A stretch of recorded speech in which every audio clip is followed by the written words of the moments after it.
एक मशहूर ठग। एक औरत थी डल्ला। वह बहुत बड़ी ठग थी। अपनी चालाकी से लोगों को ठगना उसके लिए बाएं हाथ का खेल था। वह चुटकियों में लोगों को बेवकूफ बना देती थी। एक बार वह एक गली से गुजर रही थी कि वहां एक सभ्य पुरुष आता हुआ दिखाई दिया। उस व्यक्ति ने किसी मित्र का पता उससे पूछा, परंतु बातों बातों में डल्ला ने जान लिया कि वह एक धनी व्यापारी है और व्यापार के सिलसिले में कहीं बाहर जा रहा है। डल्ला ने स्वयं को उस मित्र की बहन के रूप में प्रस्तुत किया और पता बताने के बहाने गलियों में इधर उधर घुमाने लगी। कुछ ही देर बाद व्यापारी को डल्ला की बातों पर यकीन हो गया कि वह उसके मित्र की बहन है और उसने धन का एक बड़ा थैला उसके हाथ में पकड़ा दिया। दोनों साथ साथ चल रहे थे। तभी एक पतली सी गली के घर को दिखाकर डल्ला गली में घुस गई। व्यापारी भी गली में घुस गया। एक घर का दरवाजा खुला देखकर डल्ला उसमें घुस गई और व्यापारी भी अंदर चला गया। घर में घुसकर डल्ला कहीं नजर नहीं आई। व्यापारी ने अपने मित्र को आवाज लगाई, परंतु वहां कुछ दूसरे लोग निकलकर आ गए। उस नाम का कोई व्यक्ति वहां नहीं रहता था। व्यापारी ने बताया कि एक स्त्री उसे मित्र की बहन बताकर यहाँ ले आई है, परंतु लोगों ने व्यापारी को झूठा, बदमाश, लुटेरा समझकर पीटना शुरू कर दिया। फिर भी व्यापारी को डल्ला कहीं दिखाई नहीं दी और फिर पिटकर डल्ला को ढूंढता हुआ वापस आ गया। उसने रुपयों से भरा थैला जो पकड़ा दिया था, परंतु डल्ला कहीं नहीं मिली। दरअसल डल्ला घर में घुसते ही दरवाजे की बगल में खड़ी हो गई थी और व्यापारी के भीतर घुसने पर तथा लोगों से बातचीत करने के बीच मौका पाकर धन लेकर चुपचाप खिसक गई थी। अब डल्ला ने एक बड़े सर्राफ को लूटने की योजना बनाई। उसने अच्छे अच्छे कपड़े खरीदकर पहने और बाजार में बग्गी पर बैठकर निकल गई। सर्राफ की दुकान पर एक स्त्री की गोद में बच्चा देखकर उसे खिलाने लगी। बच्चा उसकी गोद में आ गया। डल्ला ने कहा कि वह सामने वाली दुकान में कुछ जेवर खरीदने जा रही है। तब तक बच्चा उसके पास ही खेलता रहेगा। बच्चे के माँ बाप सामने की दुकान पर ही थे, अतः डल्ला को बच्चे को साथ लेकर जाने की अनुमति दे दी। माँ बाप ने देखा कि डल्ला सर्राफ की दुकान पर जा रही है और उन्होंने सामने की दुकान से उसे अंदर जाकर बैठते देखा तो सोचा कि बच्चे को अभी ले लेंगे। भीतर जाकर डल्ला खुद को बहुत बड़ा रईस बताकर सर्राफ से महंगे महंगे ढेरों आभूषण देखने लगी। कुछ ही देर में डल्ला ने कहा कि उसके पति अगली दुकान पर हैं और उन्हें जेवर पसंद करवाकर अभी आती हैं। सर्राफ ने जेवर ले जाने को मना कर दिया तो डल्ला ने कहा, ठीक है, मेरा बच्चा आपके पास यहीं है और मेरी बग्गी आपकी दुकान के सामने खड़ी है। सर्राफ ने सोचा कि औरत अपना बच्चा लेने तो जरूर आएगी, अतः डल्ला को जेवरों के डिब्बे को ले जाने की इजाजत दे दी। कुछ देर बाद डल्ला के न आने पर सर्राफ को फिक्र होने लगी।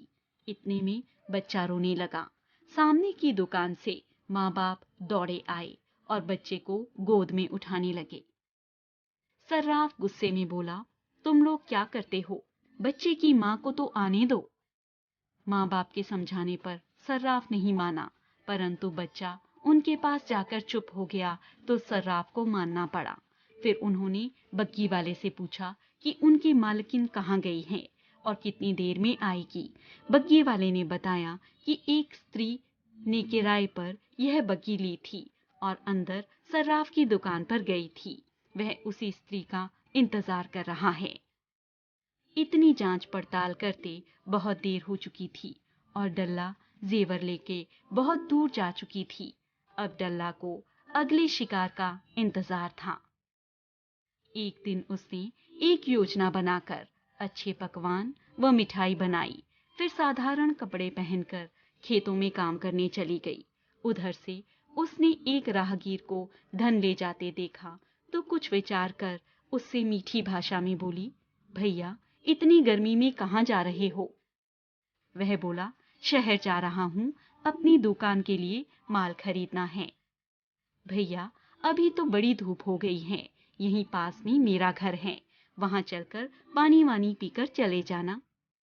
वह व्यक्ति राजी हो गया तो डल्ला ने हाथ में एक खरगोश लेकर जोर से कहा, जाओ घर पर रसोइये से कहना मेरे मेहमान आए हैं। अतः उसका अकेले का नहीं, मेहमान का भी खाना बनाए। हाँ, खाने में कढ़ी चावल जरूर हो, मिठाई में हलवा और गुलाब जामुन जरूर हो। यह कहकर डल्ला ने खरगोश को जमीन पर छोड़ दिया। खरगोश बहुत तेज भागा और कुछ ही सेकंड में आंखों से ओझल हो गया। थोड़ी देर बातचीत के बाद डल्ला राहगीर के साथ घर की ओर चल दी। घर जाकर डल्ला ने राहगीर को घड़े का ठंडा पानी पिलाया और वे सब पकवान राहगीर के आगे रख दिए जो उसने खरगोश को बताए थे। राहगीर यह सब देखकर हैरत में पड़ गया। इतने में डल्ला भीतर के कमरे से खरगोश को हाथ में लेकर आ गई और भोजन करते समय राहगीर से बातें करने लगी। राहगीर को खरगोश देखकर लालच आ गया। वह सोचने लगा कि उसे भी अपनी दुकान से घर कितनी ही खबरें भिजवानी होती हैं। यह खरगोश उसके बहुत काम आएगा। वह डल्ला से बोला, मैं यह खरगोश खरीदना चाहता हूँ। डल्ला बोली, यह तो बहुत काम का खरगोश है, मैं इसे नहीं बेच सकती। मेरे पास एक यही तो खरगोश है जो मेरी देखभाल करता है, मैं इसे तुम्हें कैसे दे सकती हूँ। राहगीर डल्ला की खुशामद करने लगा, मेरे पास 500 अशर्फियां हैं, तुम इस खरगोश के बदले में 100 अशर्फियां ले सकती हो। डल्ला नहीं मानी तो धीरे धीरे 200 फिर 300 अशर्फियों तक बात पहुंच गई। राहगीर को अब खरगोश का सौदा सस्ता लगने लगा कि बरसों तक नौकर का काम करेगा। राहगीर ने सोचा कि मैं दुकान का सामान फिर खरीदूंगा, इस बार तो मुझे खरगोश ही खरीदना है। वह 500 अशर्फी देने तक तैयार हो गया तो डल्ला बोली, खूब सोच समझ लो, मैं एक बार मोल भाव करके चीज वापस नहीं लेती। राहगीर ने कहा, ठीक है, और वह 500 अशर्फियां देकर खरगोश लेकर चला गया। अपने गांव जाकर उसने गांव के बाहर से खरगोश को छोड़ते हुए जोर से कहा, घर जाकर कहना मैं थोड़ी देर में आ रहा हूँ, मक्की की रोटी सरसों का साग बना लें। फिर वह रास्ते में कुछ काम करता हुआ आधे घंटे में घर पहुंचा तो वहां खरगोश पहुंचा ही नहीं था और ना ही उसकी पसंद का खाना बना था। उस राहगीर को बहुत गुस्सा आया कि आखिर खरगोश कहाँ गया। वह अपने जिस मित्र को बताता कि वह ऐसा खरगोश लाया था, वही उसका मजाक बनाता। उसने सोचा लौटकर उस औरत की अक्ल ठिकाने लगाई जाए जिसने उसे ठग लिया था। वह डल्ला के घर पहुंचा तो खरगोश देखकर चौंक गया। डल्ला अपनी ठगी जानती थी। उसने एक जैसे कई खरगोश पाल रखे थे। वह जानती थी कि राहगीर वापस जरूर आएगा। राहगीर ने ज्यों ही क्रोधित होकर खरगोश के बारे में पूछा तो डल्ला बोली, तुमने खरगोश को अपना पता बताया था? राहगीर बोला, नहीं। तो डल्ला ने कहा, तभी तो खरगोश यहाँ मेरे पास आ गया, इसे ले जाओ। राहगीर को डल्ला की बात जंच गई और उसने खरगोश ले लिया। राहगीर इस बार मित्र को भी साथ लाया था। उन दोनों ने देखा कि डल्ला के आंगन में एक पेड़ लगा है जिसमें पैसे ही पैसे लगे हैं और डल्ला ने उनसे 2-4 पैसे तोड़े और घर के भीतर चली गई। दोनों मित्रों को पैसों का पेड़ देखकर लालच आ गया। वे डल्ला से बोले, यह कौन सा पेड़ है? डल्ला ने हंसते हुए कहा, तुम्हें किस चीज का लगता है? दोनों मित्र बोले, पैसों का। डल्ला हंसने लगी। दोनों ने कुछ देर बाद देखा कि उसमें पैसे और ज्यादा हो गए थे। वे सोचने लगे कि जैसे नई कलियां फूल बन जाती हैं, वैसे ही नए पैसे उगते जा रहे हैं। वे डल्ला से वह पेड़ मांगने लगे। डल्ला ने उन्हें साफ इनकार कर दिया। राहगीर सोचने लगा कि यदि वह पेड़ मिल जाए तो व्यापार का सारा घाटा पूरा हो जाएगा और पेड़ लेने की जिद करने लगा।